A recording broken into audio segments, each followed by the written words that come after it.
मैं doctor Karamvir Singh, associate professor political science, BSR government arts college Alwar.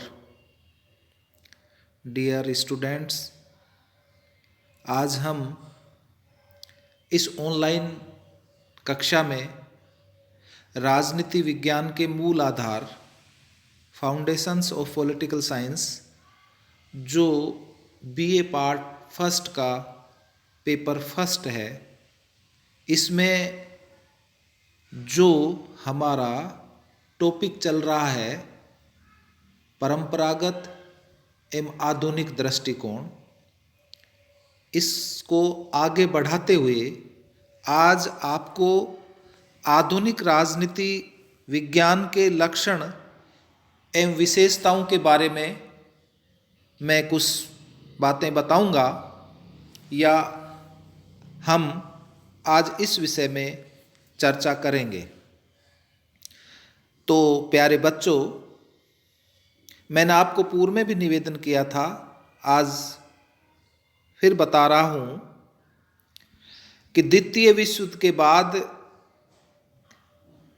के काल में संयुक्त राज्य अमेरिका में अनेक जो राज वैज्ञानिक हैं, उन राज वैज्ञानिकों ने राजनीति विज्ञान की परंपरागत अवधारणाओं को अस्वीकार किया और अस्वीकार करते हुए इस विषय का कायाकल्प किया, और उनके इस प्रयत्न को पश्चिमी जगत के अन्य कुछ राज वैज्ञानिकों का सहयोग भी मिला। इस प्रकार राजनीति विज्ञान के परंपरागत दृष्टिकोण का स्थान क्रमशः आधुनिक दृष्टिकोण ने ग्रहण कर लिया, और वर्तमान काल में राजनीति विज्ञान का एक ऐसा नया रूप हमारे सामने प्रकट हुआ जिसे प्राय आधुनिक राजनीति विज्ञान, मॉडर्न पॉलिटिकल साइंस कहा जाता है। तो विकास क्रम के ये जो कड़ी रही, इस विकास क्रम के कारण आधुनिक राजनीति विज्ञान में ऐसे अनेक लक्षण या विशेषताएं दिखी जिनका यहाँ अध्ययन करना या उस विषय पर चर्चा करना बहुत ही आवश्यक है। तो आधुनिक राजनीति विज्ञान के क्या विशेषताएं कही जा सकती हैं? जैसे नंबर 1 कि अध्ययन क्षेत्र में गुणात्मक परिवर्तन। अध्ययन क्षेत्र में गुणात्मक परिवर्तन किस प्रकार से, मैं यहां बताऊं कि परंपरागत दृष्टिकोण के अनुसार तो राजनीति विज्ञान के अध्ययन क्षेत्र में आपको मैंने बताया था कि राज्य, सरकार एवं राजनीतिक संस्थाओं का अध्ययन एवं व्यक्ति व राज्य के संबंधों का अध्ययन सम्मिलित था। किंतु आधुनिक राजनीति विज्ञान ने इस परंपरागत अध्ययन क्षेत्र को अपने लिए एक प्रकार से यूं कहा जा सकता है कि अपर्याप्त माना और उसे नए विस्तार और आयाम दिए। तो परंपरागत दृष्टिकोण से आधुनिक राजनीति विज्ञान की इस विशेषता को अध्ययन मुक्ता कहा गया। आधुनिक राजनीति विज्ञान के अनुसार इसकी मुख्य अध्ययन विषय वस्तु शुम राजनीति है, और राजनीति से उसका अर्थ है वे समस्त क्रियाएं एवं कार्य जो सार्वजनिक जीवन को प्रभावित करते हैं, भले ही वह प्रत्यक्ष रूप से समाज के शिक्षा जगत, आर्थिक जगत, धार्मिक क्षेत्र में घटित हो रहे हों।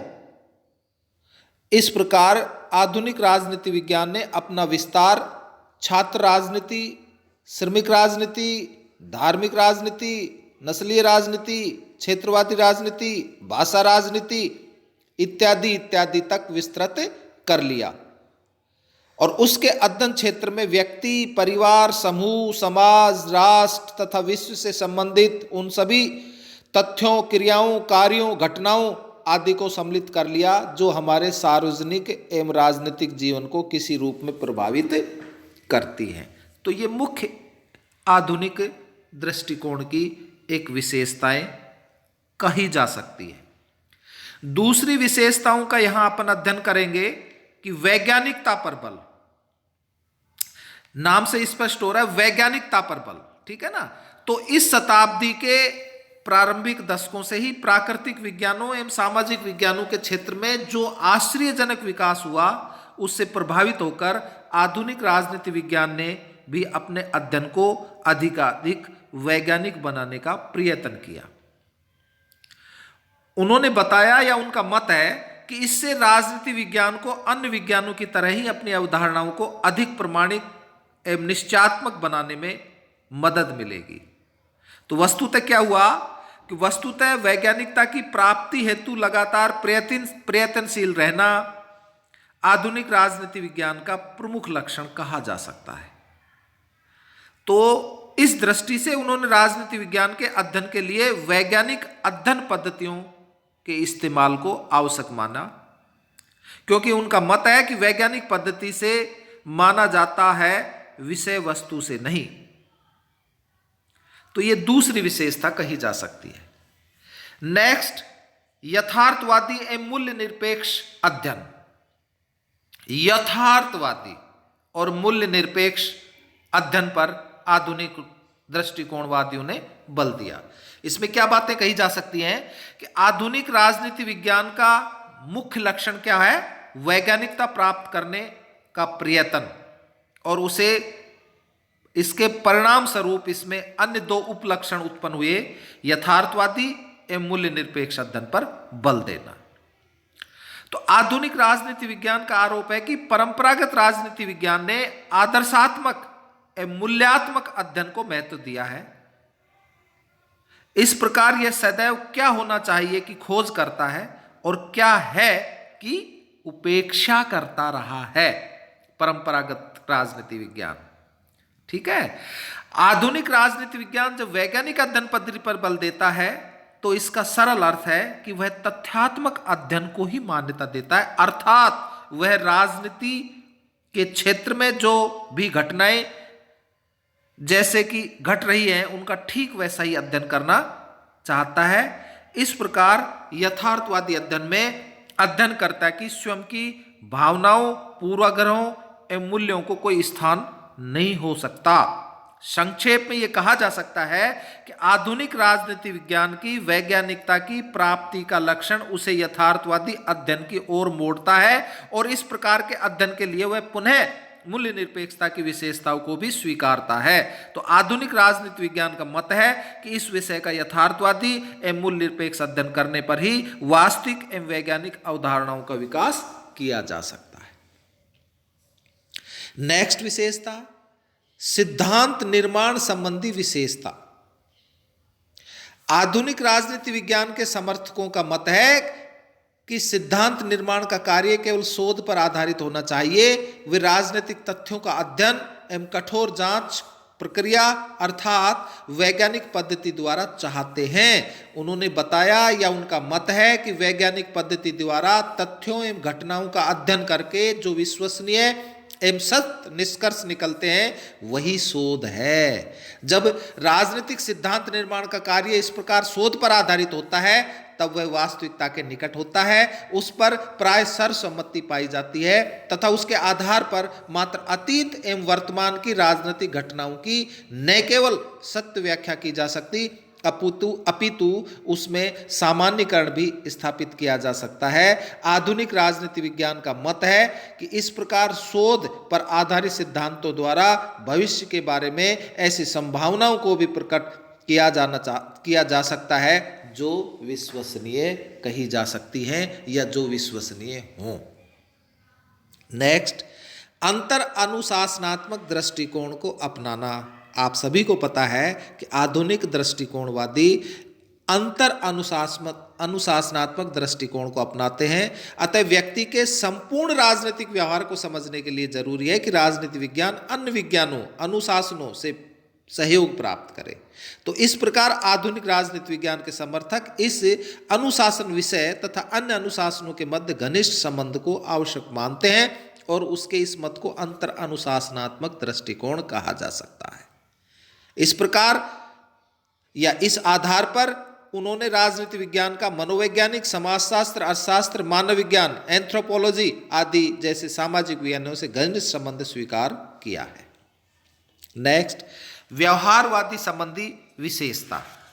इसके अलावा विकासशीलता का लक्षण, राजनीति विज्ञान की स्वायत्त मौलिकता में विलाप, विश्वास, मानवीय समस्याओं के उचित हल पर बल, ये आधुनिक राजनीति विज्ञान की कुछ विशेषताएं या उनके लक्षण कहे जा सकते हैं। अब हमारा आता है कि परंपरागत दृष्टिकोण का आपने अध्ययन किया या उसके बारे में चर्चा की और आधुनिक राजनीति विज्ञान के बारे में भी आपने चर्चा की, तो दोनों में क्या अंतर हो सकता है, अर्थात परंपरागत और आधुनिक राजनीति विज्ञान में अंतर। तो इस विषय में मैं आपको बताऊं कि परंपरागत और राजनीति विज्ञान में मुख्य रूप से अंतर उसका कालक्रम का अंतर कहा जा सकता है कि ऐतिहासिक दृष्टि से परंपरागत राजनीति विज्ञान की पृष्ठभूमि में ही आधुनिक राजनीति विज्ञान का विकास हुआ है। इस दृष्टि से इन दोनों वर्गों के राजनीति विज्ञानों में कालक्रम के आधार पर अंतर किया जा सकता है। ऐतिहासिक दृष्टि से परंपरागत राजनीति विज्ञान का जन्म प्राचीन यूनान के नगर राज्यों की राजनीति के अध्ययन के लिए हुआ और वह 20वीं सदी में प्रथम विश्व युद्ध के काल तक अपने विभिन्न आयामों में विकसित होता रहा, किंतु उसकी मूल प्रवृत्ति राजनीतिक तथ्यों एवं घटनाओं के दार्शनिक, मूल्यात्मक एवं विविध अध्ययन की रही। प्रथम विश्व युद्ध तथा द्वितीय विश्व युद्ध के मध्य के काल में राजनीतिक परिस्थितियों में गंभीर परिवर्तन आया और बौद्धिक स्तर पर यह अनुभव किया जाने लगा कि निरंतर बदलती हुई नई स्थितियों में राजनीतिक समस्याओं की व्याख्या करने में और उनके उचित हल प्रस्तुत करने में राजनीति विज्ञान यानी कि परंपरागत राजनीति विज्ञान की क्षमता में कमी आ रही है। यह उल्लेखनीय है कि द्वितीय विश्व युद्ध के बाद संपूर्ण दुनिया के राजनीतिक मानचित्र में न केवल गंभीर परिवर्तन हुए बल्कि जटिल प्रकृति के राजनीतिक समस्याएं, आंदोलन और उत्तेजनाएं भी पैदा हुई। यह तीव्रता से अनुभव किया गया कि आधुनिक युग की राजनीतिक परिस्थितियों एवं समस्याओं के अध्ययन के लिए राजनीति विज्ञान को अपने अध्ययन क्षेत्र में आवश्यक परिवर्तन करना चाहिए और राजनीतिक तथ्यों व घटनाओं के अध्ययन के लिए आधुनिक अधिक विश्वसनीय पद्धतियों को अपनाना चाहिए ताकि राजनीतिक विश्लेषण अधिक वस्तुनिष्ठ हो। केवल इस प्रकार ही ऐसी राजनीतिक सिद्धांत का निर्माण किया जा सकता है जो हमारे युग की आवश्यकताओं के अनुरूप हो। तो इस प्रकार द्वितीय विश्व युद्ध के बाद राजनीतिक तथ्यों व घटनाओं का अध्ययन एक नए दृष्टिकोण के साथ प्रारंभ हुआ और तब संपूर्ण राजनीति विज्ञान के उस भाव के निर्माण की सही मायने में शुरुआत हुई जिसे आज हम आधुनिक राजनीति विज्ञान कहते हैं। तो ये एक उपरोक्त जो आपको मैंने बातें बताई काल अवधि में इसे नए या आधुनिक राजनीति विज्ञान के निर्माण की आवश्यकता को प्रकट करते हुए जो एक विद्वान है लियो स्ट्रॉस, उसने अपना मत भी दिया था कि जिस प्रकार परंपरागत भौतिक शास्त्र का स्थान नाभिकीय भौतिक शास्त्र ने ले लिया है ताकि अणुबम की राह से आणविक युग आ सके, उसी प्रकार परंपरागत राजनीति विज्ञान का स्थान आणविक नवीन या आधुनिक राजनीति विज्ञान को ग्रहण करना है ताकि हम अणुयुग के खतरों से मानव की रक्षा कर सकें। तो ये एक काल क्रम का अंतर दोनों में कहा जा सकता है, परंपरागत दृष्टिकोण और आधुनिक दृष्टिकोण। दूसरा, परिभाषा संबंधी अंतर भी आपको समझ लेना चाहिए कि परंपरागत राजनीति विज्ञान को एक ऐसा विषय मानते हैं जो राज्य एवं सरकार के अध्ययन से संबंधित है। लास्की का आपने पढ़ाई था, लास्की ने बताया कि राजनीति विज्ञान संगठित राज्यों राजनीतिक समाज के प्रसंग में मानव जीवन का अध्ययन करता है। एक अन्य परंपरावादी विचारक जो हरमन हेलर है, उन्होंने भी बताया था कि मानव जीवन से संबंधित मौलिक अवधारणाओं के प्रसंग में राजनीति विज्ञान के स्वरूप का निर्धारण होता है। किंतु आधुनिकवादी विचारक राजनीति विज्ञान की उपरोक्त ढंग से की गई परिभाषाओं से असहमत है। मैंने आपको पहले ही बता दिया था, उनकी दृष्टि में ये परिभाषाएं स्वयं में अपूर्ण हैं। तो आधुनिकवादियों का मत है कि अपने मूल रूप राजनीति विज्ञान उपरोक्त विषय वस्तु से संबंधित विषय शास्त्र विज्ञान नहीं, अपितु ये मानव के राजनीतिक व्यवहार के अध्ययन से भी संबंधित विषय है। तो आधुनिकवादियों ने राजनीति विज्ञान को मानव क्रियाओं के अध्ययन, शक्ति के अध्ययन, राज्य व्यवस्था के अध्ययन तथा निर्णय प्रक्रिया के अध्ययन से संबंधित विषय माना है। तो इस प्रकार इस दृष्टिकोण से उन्होंने राजनीति विज्ञान की परिभाषाएं प्रस्तुत की। तो स्पष्ट हो गया ना कि राजनीति विज्ञान की परिभाषा संबंधी अंतर, अध्ययन क्षेत्र संबंधी अंतर भी, अध्ययन में भी परंपरागत राजनीति विज्ञान का अलग है और आधुनिक दृष्टिकोण का अलग है। राजनीति विज्ञान की प्रकृति के बारे में भी अंतर कि परंपरावादी राजनीति विचारक इस विषय में पर्याप्त मतभेद रहा है। आप सभी को पता है कि राजनीति विज्ञान अपनी प्रकृति से एक विज्ञान है अथवा नहीं। बकल, काम्टे, बर्क इत्यादि इस विषय को विज्ञान नहीं मानते, किंतु हॉब्स, मॉन्टेस्क्यू, ब्राइस, फाइवर इत्यादि इसे विज्ञान मानते हैं। तो ये उल्लेखनीय है कि इन परंपरावादी विचारकों ने भी राजनीति विज्ञान को एक ऐसे विज्ञान के रूप में मान्यता दी है जो मूल्य निरपेक्ष नहीं होता, जो पूर्ण निश्चित भविष्यवाणी करने में भी समर्थ नहीं है। इसकी तुलना में सभी आधुनिक जो विचारक हैं उनका मत है कि राजनीति विज्ञान स्पष्ट रूप से एक विज्ञान है जिसका वस्तुनिष्ठ एवं मूल्य निरपेक्ष अध्ययन संभव है। और कैटलिन, लासवेल, डायच इत्यादि ने तो बताया ही था कि राजनीति विज्ञान के अध्ययन के लिए वैज्ञानिक तकनीकों एवं प्रविधियों का विकास किया जा सकता है और इस विषय में प्राकृतिक विज्ञानों जैसी सुनिश्चित भविष्यवाणी भी की जा सकती है। नेक्स्ट एक अंतर अध्ययन पद्धति के संबंध में कर सकते हैं कि दोनों की अध्ययन पद्धति अलग अलग है। मूल्य संबंधी अंतर कि परंपरावादी विचारक मूल से दर्शन, आदर्श एवं नैतिकता को केंद्र में रखकर राजनीतिक संस्थाओं, घटनाओं एवं धारणाओं का अध्ययन करते हैं और राजनीतिक तथ्यों, वास्तविकता की तुलना से मूल्यों को अत्यधिक महत्व देते हैं। इसलिए उनका अध्ययन समस्त मूल्य प्रधान होता है। मूल्यों का संबंध मूल व्यक्ति अध्ययन कार्य से होता है, अतः इसे व्यक्तिनिष्ठ अध्ययन भी कहा जा सकता है। आधुनिकवादी इसे अध्ययन मूल्य संबंधी पूर्वाग्रह से दूषित होता है और अमूर्त भी होता है। वे चाहते हैं कि राजनीति विज्ञान का संपूर्ण अध्ययन केवल तथ्यात्मक होना चाहिए और अध्ययन में मूल्यों के प्रति तटस्थता, मूल्य निरपेक्ष दृष्टिकोण अपनाया जाना चाहिए। तो मूल्य संबंधी दोनों भी अंतर कहा जा सकता है। नेक्स्ट एक अंतर कह सकते हो कि राजनीति विज्ञान के उद्देश्य के बारे में भी अंतर है दोनों में। तो संक्षेप में क्या हुआ कि परंपरागत राजनीति विज्ञान एवं आधुनिक राजनीति विज्ञान में कालक्रम, परिभाषा, अध्ययन क्षेत्र, प्रकृति, पद्धति, मूल्य, उद्देश्य की दृष्टि से पर्याप्त अंतर है। वस्तुतः आधारभूत अंतर अध्ययन क्षेत्र और उसके अध्ययन की दृष्टि का ही कहा जा सकता है। तो ये आपका बीए पार्ट फर्स्ट का जो चैप्टर फर्स्ट था, राजनीति विज्ञान के परंपरागत और राजनीति विज्ञान के आधुनिक दृष्टिकोण का अर्थ, परिभाषा, उसका क्षेत्र और अंतर का जो टॉपिक है वो खत्म हुआ। धन्यवाद।